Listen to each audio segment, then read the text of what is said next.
Hi, welcome to Bluegrass Brooklyn, our podcast all about the music we love, coming to you straight from the Bluegrass borough of Brooklyn, New York. Love will bring you sorrow, if not today, tomorrow. Let my heart stay inside. Close it. Hello, everybody, and welcome. My name is Liz Wolfe, And I'm Mike Wilner. and we are your hosts. We're very excited to present Season 2, Episode 3, featuring a prominent woman in bluegrass, Hillary Hawk, who Yeah. is a banjo player from Brooklyn. Yeah, Hillary's great. She's a friend of the show. We've spoken to her before, and it's great to get a chance to hear her in depth and get her points of view and opinions. And then Mike has something special for us at the end of the show. Tell us about that, Mike. Yes, I do. We're going to give you an opportunity to test your knowledge of women in bluegrass with a little quiz. I did the quiz, and I was proud to say I got 100 out of 100. Yay. So don't forget to follow us on Instagram, Facebook, and other social media platforms. And of course, look us up on all the podcast platforms that you listen to. We are Bluegrass Brooklyn, spelled BKLYN. Yeah, that's right. And also, if you're looking for jams in Uptown, Riverdale, and beyond, check out bluegrassjamsnearme.com. Let's do this episode. Yeah, let's roll. Papa's in the kitchen, Mama's in the field, Murder in the hen house, murder flung the high. Well, hello, everybody. My name is Liz Wolfe, and today we have on Hillary Hawk, banjoist extraordinaire. And you won't see this, but I am looking at her background. She's got a washboard, a bass, a guitar, a banjo, a fiddle. What else you got back there? A mandolin, and a piano. Okay, so obviously a talented multi-instrumentalist. So welcome to the show, Hillary. Thank you, Liz. I'm so happy to be here. This is really fun. And of course, we already had you on playing with your band, the name of which I've forgotten right now. Can you remind us? Yep, it's really easy because it's just called the Hillary Hawk Band. Oh, well, there you go. Dang, why didn't I remember that? Okay. So you played at the Jalopy Theater. I've been following you on Facebook a little bit. I see that you're just all over the place. We had to reset the appointment for this because you were in South America and other places. So I want to hear all about that. I'm sure that to start out with, the listeners do want to know about Hillary Hawk. Who is she and what's she up to these days? Well, I feel like I'm kind of crazy right now. I've been doing so many different things. So my life's been like a little bit hectic and crazy. I was just in Nashville and LA and just got back a couple days ago, but I got asked to play with an up-and-coming pop artist named Dasha and just fill in her sound a little bit. She's moving from pop towards more country, so they are adding a banjo. We played at this big festival called Stagecoach in California, and that was my first time ever being on a humongous stage like that and getting to be on a Jumbotron, which I've never been on in my whole life. Wow. That was the first time and really terrifying for many reasons. You see those big stages when you go to festivals and you never think you're going to be on one of those stages. You have to be in a pop or country band. Bluegrass doesn't really ever make it to those huge stages, I feel like. And then they dressed me in a very little outfit, and it was really daunting to be up there on a stage like that. But I also felt really powerful and liberated, and I felt like I knew what I was doing, and I felt strong. So it was a bit overwhelming to go from that, and then I just got on a plane and came back to Brooklyn, and I was like, what's happening? Wow. Okay. So many things about what you said that I'm so curious about. First of all, they dressed you.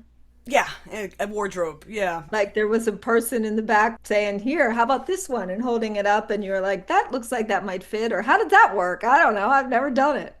Well, it's a bit like theater. I feel like some of these big productions, like pop artist kind of things, they have their dancers and then they have the band that's backing up the artist. So we all have to match the color scheme. So they put me in exactly like what the dancers were wearing. And so it wasn't anything too crazy. It was just like jean shorts, these fishnet stockings. I mean, I know this is going in a weird direction. A little white shirt, that kind of stuff. All sponsored by Pink Victoria's Secret. And so that's a little bit of a venture, although I did Yeah. have to laugh when you said they're trying to go more country. So what best thing to do? Add a banjo. Right. That's the next obvious thing, right? Yeah, I know. I guess it immediately puts you there in a way. Yeah, the minute you hear that. As a banjo player, what do you think about that? Yeah, it's really an interesting question because I've heard that a lot growing up too, and I hear it less now. I don't know why. Like, I think it's just I'm more immersed in deeper banjo things, but I I'm not quite sure how I feel about it. I guess it's just educating people. I think the banjo is more out in the world now than it was maybe 10 or 20 years ago, you know? And so I think more people are used to seeing it, especially because of Rhiannon Giddens and then popular movies that have the banjo. I think it's gotten into the public eye a little bit more, but then again, I'm biased, so I see it more than other people. Yeah, But well, you hang around more Yeah. banjo players than But most. you know, there's so many like folk rock acts now. Like Mumford and Sons brought it into the popular viewpoint too when they had a banjo player, and now there's like bands like Camp. So yeah, it's out there more I think than it was 20 years ago. Yeah, for sure. Yeah, so the good segue, how you came to play the banjo, I mean, 20 years ago, or what? Give us Yeah. a little backstory. This is a weird thing that I've been playing with a pop artist. That's not like a normal thing that I do. This is like a random thing. I started playing music when I was 8, and I played classical music, and I got a degree in classical music and clarinet, and I worked really hard on it. My world was just like practicing. We didn't have much money when I was growing up, so my parents were divorced, and my mom was working all the time. She was just never home. She was just working, working, working. And my sister was like 5 years older than me, so she wasn't around. We just had a generation gap. And I just practiced all the time. For some reason, I had the self motivation to practice. So I was practicing classical music and reading music, and then when I became a teenager, I was playing guitar and writing songs outside of the classical world. So when I got into college, I didn't feel like I was good enough to get into an orchestra. I was like, I'm not gonna do that because that's really hard and stressful. I started playing some classical guitar. I had good dexterity, and I picked up the banjo to just have fun, and that's what took off. But it wasn't like it was easy for me. I had already spent like 10 years, 12 years of playing music before I picked up the banjo, and then I got some lessons from Tony Trishka. He was one of my first teachers. And I also had a teacher named Bob Altschuler in upstate New York. He would teach me and spend 3 hours on every lesson with me and really hang out with me and play music. Banjo is really what I felt like I can express myself with. And I moved to New York City and started performing and teaching and stuff like that. So, where were you born? Where were you raised? Oh, I missed that part. I'm from upstate New York. And then you decided Brooklyn, or I'm going to go to New York. So, Brooklyn? I mean, Well, so I went to school in northern New York for my undergrad, and there was a program at that time called VH1 Save the Music. So I didn't know what I was going to do with my life at all, but I was like, I'm pretty good at teaching. So I applied to be a teacher for VH1 Save the Music, and they gave me a grant to come down to New York City and teach in the public schools. You know, I'm like 24 years old coming down. And so I started 2 band programs in 2 schools. It gave me an eye into how public schools are in New York City and music programs and funding and all that. It wasn't for me. It was a lot of work. I mean, God bless school teachers, all public school teachers, any kind of teacher. It's so hard. And I couldn't keep doing it and performing. So I eventually left that job and then just started working on freelance musician stuff. and you do teach, because I know I've been to camps where you've been teaching. Yeah. I teach all privately now. I have a degree in music and I have a master's in teaching. I went to Columbia University at the Teachers College. I just felt like teaching is like a really great way to reach people. And I felt like I have a knack for it a little bit. You know, I went to the banjo camp at Ashokan, Yeah. and which, if anybody's listening to this and wants to do banjo, that's a great weekend. It was awesome. I went there as a jam ambassador. My friend lent me a banjo the first year I did it, which was 2 years ago, and I never even took it out of the car. So last year I said, I'm at least going to take it out of the car and I'm going to go to one class. And so I went to your Saturday morning and I sat in there and I learned just enough to know that I'm never going to play the banjo. Gosh. Put it back in the case. And I remember very specifically because I asked the most obvious question, which is, I guess if I want to get better at this, I have to practice it, right? And you were like, yes, you're probably going to have to practice it. And then I thought, well, if you're going to get better at the guitar or the bass, which I had already started, or even singing, that's probably where I'm going to spend my practicing time. So I really appreciated, you were great. I was playing the banjo by the end of an hour, but I just realized it was probably wasn't going to take it any further. So that's my story, but maybe that's not the story that you wanted to hear. I don't know. Yeah, don't put that quote on my website. Yeah. Yes, No, exactly. I won't do a testimonial. She was great. I'm never going to play the banjo now. I'm not going That's to play it. I totally agree with what you're saying. It's the thing that you choose to put time in is what you're going to be good at. And so you have to decide which one you're going to do, you know? So I agree with you. Yeah. There's so many things to work on. I think that a lot of people get frustrated because they feel like they should just be able to do things. But no, you actually have to choose one and put the time in. You had to choose the banjo, and you already had some choices of other things. You've been in Brooklyn ever since you came here, I guess. Yeah. And so tell us your experience of the Brooklyn bluegrass scene. I've been here for a long time doing it, and I think bluegrass is a style of music that is the traditional music. And here in Brooklyn, I think people take it really seriously. I think we get some of the best players coming through town, coming from Berkeley, in Boston, coming from Nashville. We get a lot of people stopping in when they're on tour. So it's a really interesting place to play bluegrass. So you have like a high level. I think that's my experience with it. The other side of it is that there is like this community side of bluegrass. I think in the performing side, or like I'm a full-time musician, I see like a different side of it that's pretty high end and it's pretty competitive. And I know a lot of people move to Nashville, a lot of people move to LA or to Boston. So people come in and people leave. I've been here so long that I see people coming in and going. Yeah. And then on the flip side, there's just this like great community music with bluegrass, and people really come together and play at Sonny's and play this music in jams, and it's really nice. So it's kind of cool to see both sides of it. Yeah, so how much time do you spend jamming? If I could be honest with you, I don't spend a lot of time jamming anymore, and it's because I just have so much going on here. I'm just frantically working up stuff for everything I have to do. I have a gig coming up, or I have an album release or someone else's project, so I'm learning music always. And I don't get a lot of time to jam. And if I do get time to jam, it'll be like Mona's. I'll be an invited person to be in the band. I wish I had a little more time to just pick up the mandolin and go to a jam and just have fun. But honestly, like on my time off, I just want to do something else. That's true, I guess. This is like my own thing, you know, like I want to go and learn how to sew, or I want to go hiking. So I do spend a lot of time playing music. Yeah. That makes sense. Yeah. Well, let's move on to my other favorite topic, which is women in bluegrass. Uh-huh. You are a woman in bluegrass. I'm starting to see more and more women banjo players. But what's your experience as a professional woman bluegrass musician slash banjo player? I feel like, of course, there's going to be an experience, there's going to be a feeling that I have because it's a male-dominated genre. I would say almost every jam I go to, I might be the only woman.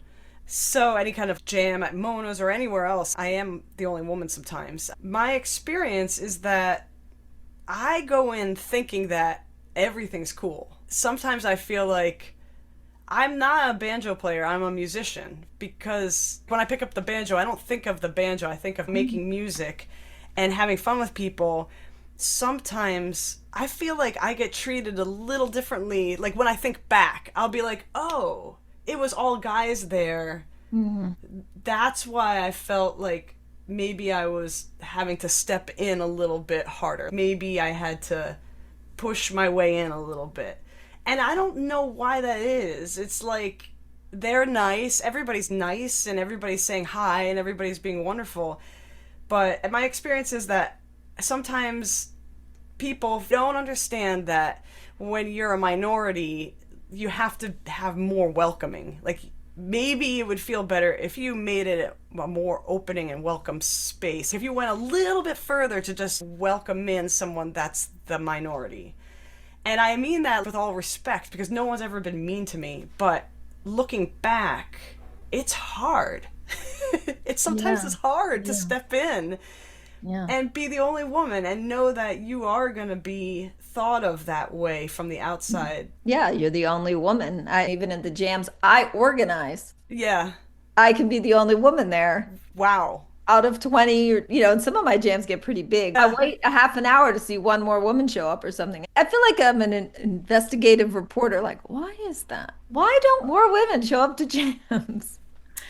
Yeah, sometimes I wish people would pass the mic more and be like, let's have a woman host this jam, or let's have someone be front and center of this jam more, because it's just not equal. It's not totally equal yet. And with all respect, because everybody out there is really nice and wonderful, but it is an awareness that when you're not the majority, sometimes you have to invite people in more. No one's ever been mean to me, but it is harder than I think some people realize sometimes. Just to get the confidence and just to be out there, whether you're wearing fishnet stockings and a little shirt or dressed like a normal person, not trying to bring attention to yourself. I'm a professional musician. Sometimes you feel like you're in the background and you have to step up, but we should all be equal.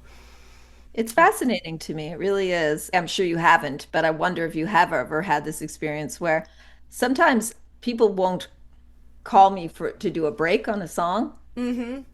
And sometimes there are situations where I know the people and they know that I'm more beginner in that realm of taking breaks.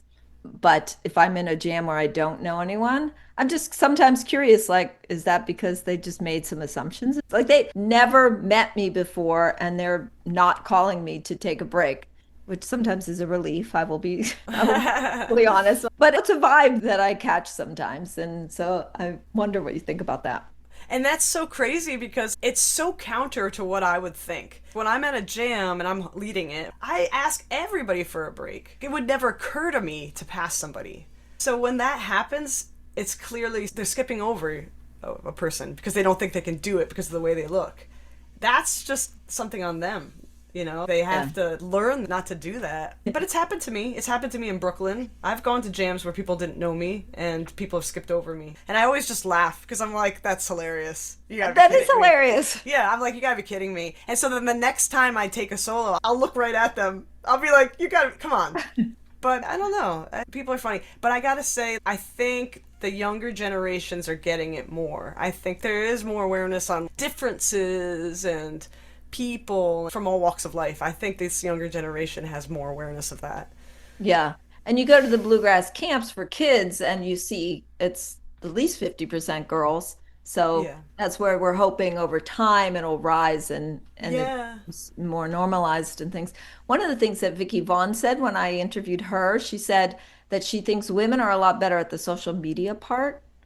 That's another aspect of being more visible is putting yourself out there, especially on social media. Do you have Yeah. any thoughts about that? I'd never thought about that. I wonder if women are better at social media. There's definitely like more awareness now, like because people are posting so many gigs and things on social media. But that's tricky because now you have a lot of amateurs posting gigs. And what happens, I notice, is that a venue will be like, well, you have 3,000 followers, so we're going to give you a gig. But some of these people that are amazing banjo players, if they're not posting on their social media, venues get mad. It's evening the playing field in a weird way where I feel like it's hard to tell who's really good and who's just a hobbyist. Nothing wrong with being that, but some people make money from playing music and some people have another job. So the social media thing is really strange to me because now us as musicians, we have to be doing it all the time. We have to be our own business manager, publicist, and not everybody's good at that. But it's created jobs. Now people can be hired as social media managers and stuff like that. Yeah. But it is interesting because it does add another level. Even just for me, when I go to a jam, I always take a video and then later I go like, oh, I gotta post, right? Because I want people to come to my next jam or to come to Jam Jersey or whatever this is happening. And that's not what you signed up for, right? You're a musician. And so now I gotta do this thing on top of that, which is take a video, post it. It's another thing to add. And you're right. If you're not good at it, that is what venues want. They want you to post that you're going to be at this concert or this festival or this whatever. Yeah. So it's something you got to work on. Yeah, it's tricky. It's another layer. And honestly, it takes away from practicing the music, but we got to fit it all in. So what's next for you? What are you working on? Well, I just launched my Kickstarter Whoa! for Tell my us new about that. for my new album. So this past year I recorded 11 songs, original songs, except for two, and they're all in the bluegrass old-time realm. And it's going to be released in June, but I have to still pay for a few things. So I'm raising some money to finish the album. As you know, it's as an artist, we all have to get our funding from somewhere. We don't all have the money to make these albums.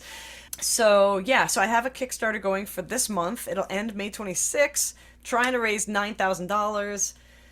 It's not that much, but I need it, and then I'll have a new album. Do we get the album and when we donate? Is that part of Yes, yeah. You can donate like $1 if you want to just be nice. But if you donate 15, I think it's 15, you get a digital download when it's released. And then there's other tiers going up. Like 30 gets you a pair of socks and a download, like that kind of thing. What's the top tier?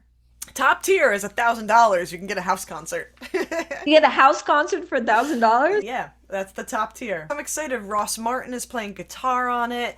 Bobby Hawk is playing fiddle. Cami Howes is playing fiddle. Max Johnson's playing upright bass. And then we have just a bunch of guest musicians. Jake Jolliffe is playing mandolin. And Ruth Miranda from Ashokan is singing on one of the songs. So Oh, yeah. we'll have a bunch of guests on there too. I'm really, really excited. It's about time. I had a new album under my name. Great. Okay, well, we will definitely put that in the show notes. So Yeah. thank you for letting us know about that. And Yeah. If you want to find it, it'll be on my website, hillaryhawkmusic.com, or just go to my Instagram and you'll see it in the bio. and so your Instagram is Hillary Hawk Music? Is that how people? The Instagram is High Atmosphere, but I think if you type in Hillary Hawk, High Atmosphere comes up. Okay. That's the name of a banjo album from John Cohen. It's a compilation of banjoists. Anyway, side note. Got it. Well, awesome. I have enjoyed every minute of our conversation. I'm so happy you were on with me. Thanks, And Liz. thank you so much. Anything else? Last minute conversation you want? I hope I get to go out to one of your jams soon. I guess the only other thing is, but I'll be at Banjo Camp North teaching May 16th through 18th. Oh, And Steve Kaufman Camp coming up in June. So if you do want to do some camps, those are two great camps I'll be at this summer. okay. Great. Good to know. Now, is that on your website also? Or do you It put- is. All right. So everything you need to know about Hillary Hawk is going to be hillaryhawkmusic.com. And again, thank you so much for joining us. A great conversation. Yeah, hope to see you soon.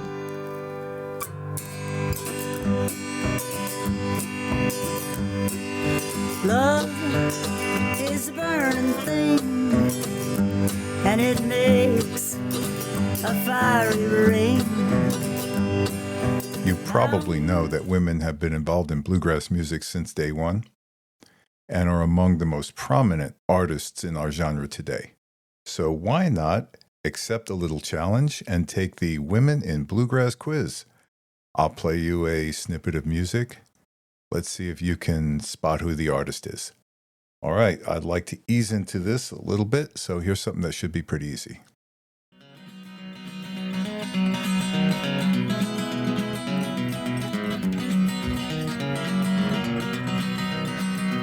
My heart is sad and I'm in sorrow for the only.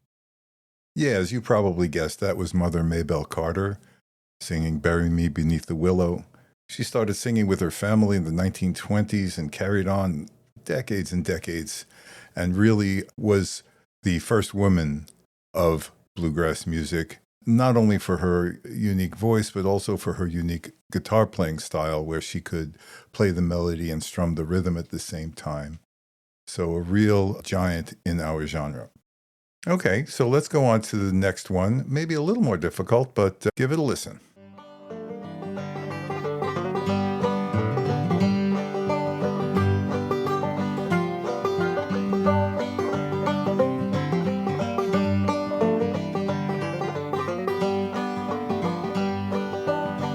High on the mountain, the wind blowing free. Thinking I wonder how many of us picked up on that one. That was Ola Belle Reed.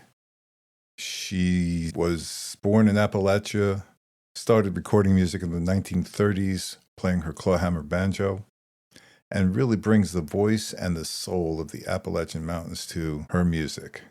Many of us may know this song, High on a Mountain, from the Del McCoury Band version, or even when the Mags Bennett character on the Justified TV series sang it. She has other classics like I've Endured, and has made a major contribution to our music. So hopefully you'll get, if you haven't yet done so, a chance to listen to some of her works. All right, let's move on to someone who might be a little more modern. Take a listen.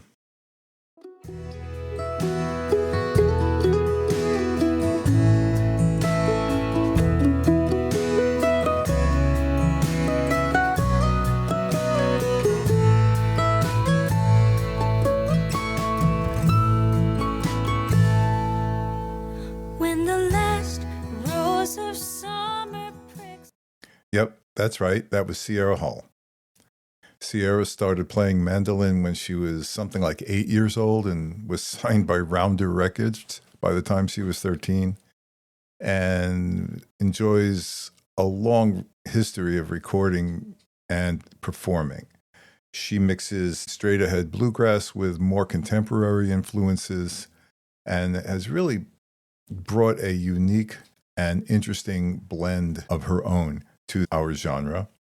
This is recognized by the community because she has won the IBMA Mandolin Player of the Year award for the last several years. And we hope we get to hear more and more of her as time wears on.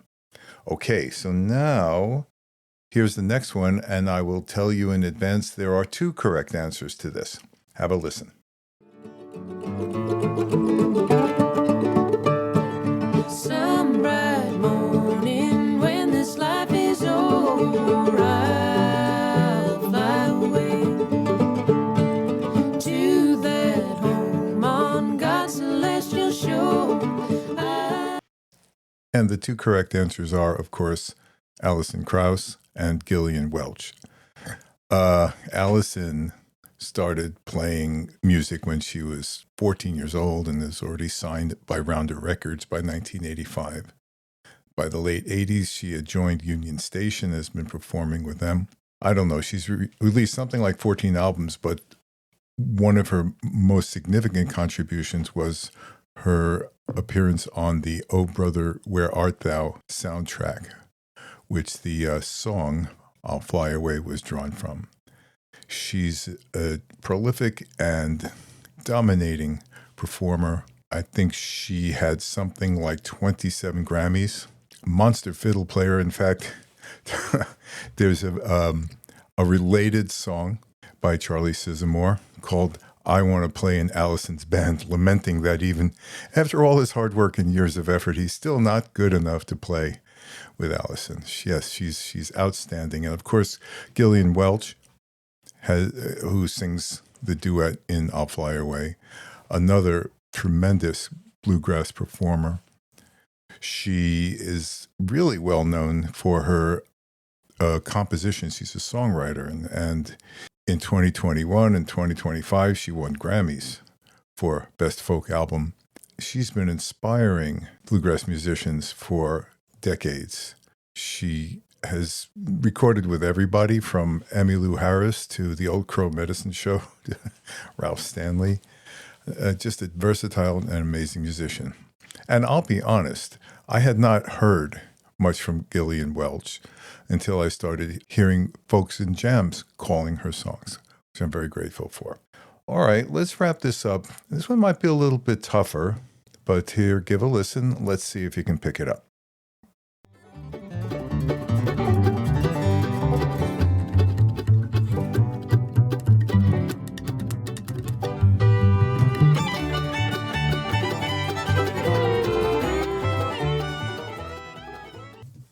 Did you get it? That was Missy Raines and her bass solo on Ralph's Banjo Special. Yeah. So Missy was a professional musician since she's a teenager. She's been playing with everybody since then. Mac Wiseman, Kenny Baker, Josh Graves, right up to Peter Rowan and plays on today in her own band and is an incredible influence. She's the first woman to be awarded IBMA Bass Player of the Year and has gone on to win that award 10 times. An incredible force in our music. So there you go, folks. I hope you took note. And if there were some artists you haven't given a lot of attention to there, maybe you will. And I hope this little segment helps you remember the tremendous contribution of women to our favorite music. Okay, that's about it for now. No Ron Block would keep me straight, and Barry would keep me in time. But Allie won't let me play in her band, so I guess I'll keep fooling with mine. Wow, that was a great interview. I never thought we'd be talking about fishnet stockings here on the show, but I guess never say never. That's right. And what I really appreciated about Hillary was her deep thoughtfulness about the world of bluegrass and what it means to be a performer and a professional musician. Yeah, it's great to hear from her again. I got a lot out of that as well. And I got to mention, as far as choosing 5 women in bluegrass for the quiz, that was tough. There was dozens and dozens. There's so many options. That speaks well for the number of women we have in our genre at that level. Also, before we go, I do want to give a shout out to our listeners in Australia. Howdy there down under. Great to have you on board. We're going to have a whole episode of my journeys to New South Wales, the Royal Sydney Easter Show, the National Folk Festival, and a whole bunch of other stuff. So it should be a lot of fun. Thanks again for listening. Really appreciate you. Yep, and we're looking forward to seeing you around the Jam Circle. Woke